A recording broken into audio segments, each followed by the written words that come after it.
அனைவருக்கும் வணக்கம். இன்றைக்கி நம்ம பார்க்கக்கூடிய தலைப்பு, ஒரு பள்ளி மாணவன் சரியாக ஸ்கூலுக்கு போக மாட்டேங்கிறாரு, அடம்பிடிக்கிறாரு, முதல் மாதிரி படிக்கிறதில்ல, மார்க்கெலாம் கம்மியாயிடுச்சு அப்படின்னு சொல்லி அழைச்சிட்டு வந்திருந்தாங்க. இயல்பாக கொரோனாவுக்கு அப்புறம் பார்த்தீங்கன்னாக்கா நிறையா பேரண்ட்ஸினுடைய கம்ப்ளைண்ட் இதுவாக தான் இருக்குது. சரியாக படிக்க மாட்டேங்கிறான், எந்நேரம் மொபைல் பார்த்துக்கிட்டு இருக்கிறான், சொல்கிற பேச்சு கேட்க மாட்டேங்கிறான், எதிர்த்து பேசுகிறான் அப்படின்னு சொல்லி நிறைய கம்ப்ளைண்ட்ஸ் இதே மாதிரி வருது. பேரண்ட்ஸ் பார்க்கக்கூடிய கோணம் எப்படி இருக்குது அப்படின்னா, ஏதோ நண்பர்களோடு சேர்ந்து கெட்டு போயிடுறாங்க, அதனால் சொல்கிற பேச்சு கேட்க மாட்டேங்கிறாங்க அப்படிங்கிற கோணத்தில் பேரண்ட்ஸ் பார்க்குறாங்க. நம்ம சைடு நம்ம எல்லாமே சரியாகத்தான் இவங்களுக்கு செஞ்சுக்கிட்டு இருக்கிறோம், இவங்க தான் நம்மளை புரிஞ்சிக்க மாட்டேங்கிறாங்க அப்படிங்கிறது பேரண்ட்ஸுடைய பதிலாக இருக்குது. குழந்தைகளுடைய எண்ணம் எப்படி இருக்குது, அவங்களோட எண்ண ஓட்டம் எப்படி இருக்குது அப்படிங்கிறது அவங்களோட லெவலுக்கு இறங்கி பார்க்கக்கூடிய பக்குவத்தில் யாருமே இல்லை.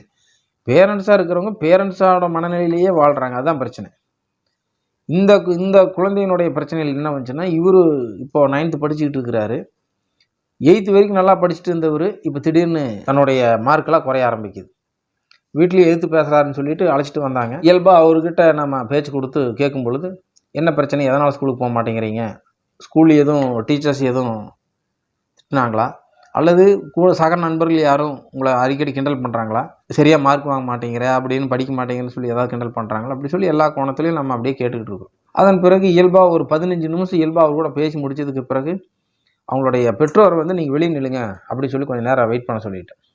பெற்றோர்களை வெளியே நிற்க வச்சதுக்கு பிறகு இவருடைய மனசில் என்ன இருக்குது அப்படின்னு நீங்கள் ஓப்பனாக சொல்லுங்கள், அதற்கான ரெமெடி நம்ம செய்வோம் அப்படி சொல்லி சொன்னதுக்கு பிறகு அப்படியே தேம்பி தேம்பி தேம்பி தேம்பி கண்ணில் அப்படியே கண்ணீர் வந்துக்கிட்டே இருக்குது. பையனுக்கு அழுதுகிட்டே இருக்கிற, அப்படி அவர் அழுதுகிட்டே இருக்கிறார். என்ன நடந்தது, எதனால் அழுகிறேன்னு கேட்டால் கூட அது சொல்கிற அளவுக்கும் கூட கொஞ்சம் நேரம் அமைதிப்படுத்திட்டு தண்ணியை கொடுத்ததுக்கு பிறகு கொஞ்சம் தண்ணி குடிச்சிட்டு பிறகு மறுபடியும் சொல்ல ஆரம்பித்தார்.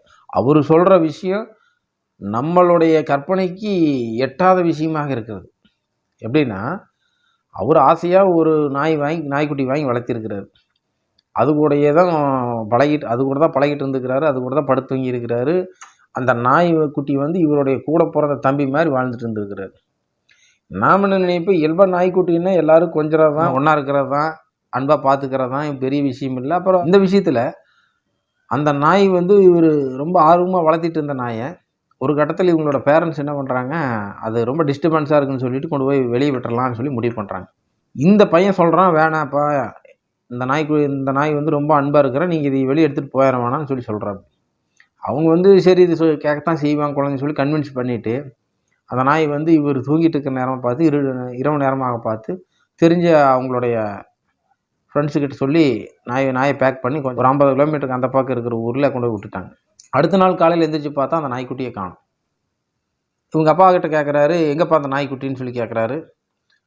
அதை கொண்டு போய் வேறு ஊரில் விட்டாச்சு அப்படி சொல்லி அதை சொல்லிட்டாரு. அது எந்த ஊரில் விட்டீங்க, யார் மூலிமா அதை கொடுத்தீங்க அப்படி சொல்லி ஒரு 10-20 நாள் அதை பற்றின ஒரு ப்ராசஸில் இவர் கேட்டு கடைசியாக அது யாருக்கிட்ட கொடுத்தாங்கிற சொல்லி கண்டுபிடிச்சி அவர்கிட்ட போய் கேட்குறாரு.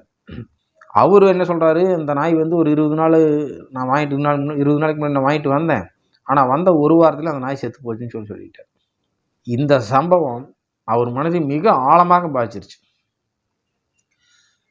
அன்னையிலேருந்து சாப்பிட முடியல, அன்னையிலேருந்து தூங்க முடியல, மிகப்பெரிய குற்றுணர்வுக்கு ஆளாயிட்டார்.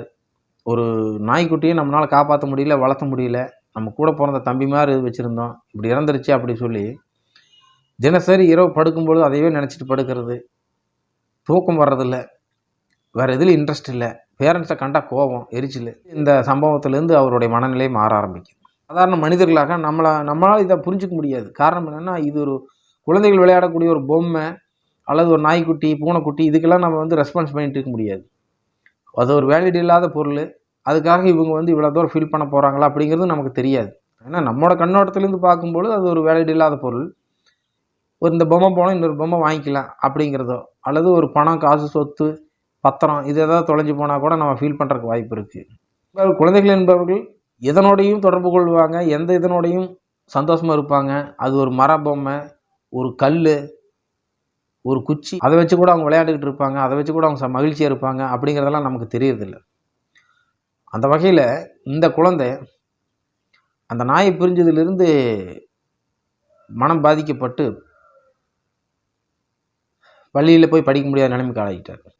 அதன் பிறகு அதுக்கு மாற்று வழியாக வேறு நாய்க்குட்டி வாங்கி கொடுத்து அதன் மேலேயும் பாசத்தை செலுத்துங்க. ஒவ்வொரு உயிரினத்துக்கு பிறப்புன்னு ஒன்று இருந்தால் இறப்புன்னு ஒன்று இருக்கும். பிறக்கும் போதே இறப்பு நிர்ணயிக்கப்பட்டிருக்குது. நிரந்தரமாக இங்கே யாரும் இருக்க போகிறதில்ல. எல்லாமே தற்காலிகமாகத்தான் இங்கே வந்திருக்கிறோம். அந்த வந்த கடமை முடிஞ்சால் அந்தந்த நேரம் முடிஞ்சால் அவங்கவுங்க போய் தான் ஆகணும். இது நாய்க்குட்டிக்கு மட்டும் இல்லை, உங்களுக்கு எனக்கு எல்லாருக்கும் இதுதான் பொதுவான வாழ்க்கை.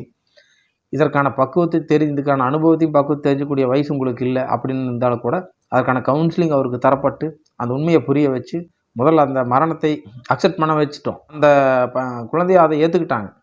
ஆனால் குழந்தை கேட்கக்கூடிய அடுத்த கேள்வி, நான் அவ்வளவு தூரம் வேணான்னு சொன்னேன்ல, அப்போ ஏன் வேணான்னு சொன்னதுக்கு பிறகும் எங்கள் பேரண்ட்ஸ் அதை கொண்டு போய் விட்டாங்க அப்படின்னு அதனோட அர்த்தம் என்னன்னு கேட்குறேன். இதுக்கு என்ன சொல்கிறது? அதுதான் எனக்கு கஷ்டமாக இருக்குது. அது தானாக இறந்திருந்தால், நீங்கள் சொல்வது போல் தானாக வயசாக இறந்திருந்தால் கூட எனக்கு இவ்வளவு பாதிப்பு வந்திருக்காது. நான் வேண்டாப்பான்னு சொன்னதுக்கு பிறகும் அதை கொண்டு போய் விடும்போது எனக்கு மனசு பாதிக்குது அப்படின்னு சொல்கிறாங்க. நம்மளுடைய அறிவிலிருந்து நம்ம எந்த கோணத்தில் நினைக்கலையோ அந்த கோணத்தில் குழந்தைகள் நினைப்பாங்க அப்படிங்கிறது இது அனைத்து பெற்றோர்களுக்குமான ஒரு பதிவு. அனைத்து பெற்றோர்களும் நம்முடைய குழந்தைகள் எந்த விதமான எண்ணத்தில் ஒரு விஷயத்தை பார்க்குறாங்க அப்படிங்கிறத அவங்களுடைய கோணத்திலிருந்து அவங்களுடைய புரிதலிருந்து நாம் அதை பார்த்துக்கிட்டால் மட்டும்தான் அந்த உண்மை நமக்கு புரிய வரும் அப்படிங்கிறது. ஏன்னா நம்மளுடைய அனுபவம் நம்மளுடைய பக்கம் அவங்களுக்கு இருக்காது. அவங்களோட உலகம் வேறு மாதிரியாக இருக்கும். அதுக்கு முதல்ல நம்மளை பற்றி புரிஞ்சுக்கணும். நம்மளை பற்றி புரியும் பொழுது பிறரை பற்றி புரியக்கூடிய பக்குவம் நமக்கு கிடைக்கும். நம்முடைய மனதை புரிந்து கொள்ளுங்கள், நம்முடைய உடலை புரிந்து கொள்ளுங்கள், இந்த பிரபஞ்சத்தை புரிந்து கொள்ளுங்கள். உடலில் ஆரோக்கியமாகவும் மனதில் நிம்மதியாகவும் வாழுங்கள்.